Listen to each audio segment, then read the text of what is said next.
Current କ'ଣ ଏବେ ଗଲା ହେରିକି ରବିବାର ତ ପଳେଇଥିବ। ଯେତେବେଳେ ଲାଗିବ ଚୁଲିରେ ଗୋଟେ ଗୋଟେ କରିବି ଆଉ। ଏବେ ଭିତରକୁ ଅନେଇଥିଲେ କ'ଣ ହେଇଥାନ୍ତା? ଆଁ କେତେବେଳେ ଏଇଗୁଡ଼ାକୁ କୋଉଥିରେ ପୁରା ସେ ଯେଉଁ ବାଲ୍ଟିଟା ଅଛି ଆଣି ଟିକେ ବେଲଟା ଯେଉଁ କଭର ପକା ବାଲ୍ଟିଟା ସେଇଥିରେ ହେବ ଟିକେ କେତେ ହେବ ହବ ପାଣି ଏତିକି ନା କ'ଣ? ସେଇଥିରେ ମୁଁ ଆଣୁଛି। କେତେ ହେବ ଇଏ ହେବ କି ପାଣି ଟିକେ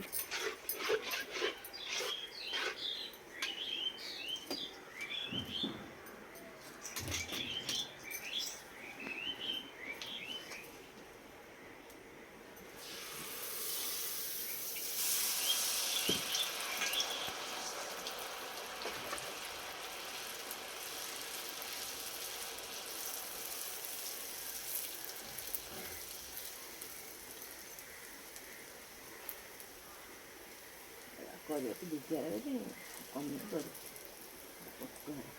ଇଏ କ'ଣ ପଟରେ ଗୋଟେ ନା ଆର ଯେଉଁ କିଛି ନଥାଏ ଯେଉଁ ଏମିତି ଛାଞ୍ଚ କରି ସାଙ୍ଗେ ସାଙ୍ଗେ ପକେଇଲେ ପଡ଼ିଯାଆନ୍ତା। ଏମିତି ଲୁହାରେ ଲଗେଇକି କଲାବେଳକୁ ସଡ଼େଇଲା ବେଳକୁ ବେପାର ହବ। ଏରା ବିଜାରି ହେଉଛି କରିବା କଲା ପଛରେ ପୋଡ଼ିଲା ଭାଙ୍ଗିଲା ହେଲା। ତାର ମିଳୁଛି ନା କ'ଣ ଛାଞ୍ଚ ଭଳିଆ ଲୁହାର ମିଳୁଛି? ଏରେ ସିନା ଆଗ କାଳରେ କରୁଥିଲେ, ଏବେ ଅଲଗା ଅଲଗା ଜିନିଷ ସବୁ ମିଳୁଛି ଇଏ କରି।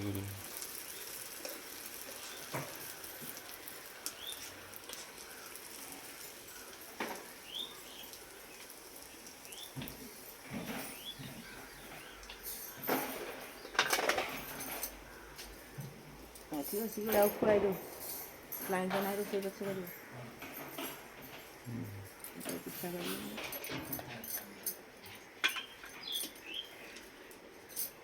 ପଡ଼ି ଯାଉଛି ଚୁଲିରେ ତ ଇଆଡ଼କୁ ଅଛି। ଏଇଥିରେ କ'ଣ ପକାଉଛୁ? ଖାଲି ଚାଉଳ ଚାଉଳ ଚିନି ନଡ଼ିଆ ପକେଇଦେବି। ନଡ଼ିଆ ବି ପଡ଼ୁଛି। ହଁ ନଡ଼ିଆ ଯେଉଁ ବିଲରେ ବାଡ଼ିକି ଆଣିଥିଲେ ସେ ନଡ଼ିଆଟାକୁ କରିଦେବି। ଫୋପାଡ଼ିଥାନ୍ତି କାହିଁ ପକେଇଦେଲି କରିଦେବି ଆଉ। ସେଟା କିଏ ଖାଇଥାନ୍ତା ଯେ ଦେବି ପକେଇଛି ପୁରା ତେଲ ନିଗିଡ଼ିବ ପେପର ପକେଇଛି ତେଲ କେତେ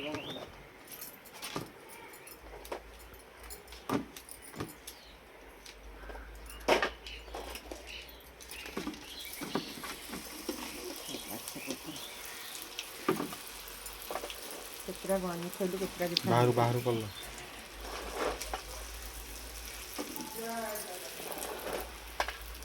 ଭଲ ଭଲ ରଖିବ ପୋଡ଼ା ରଖା ନଦେଲେ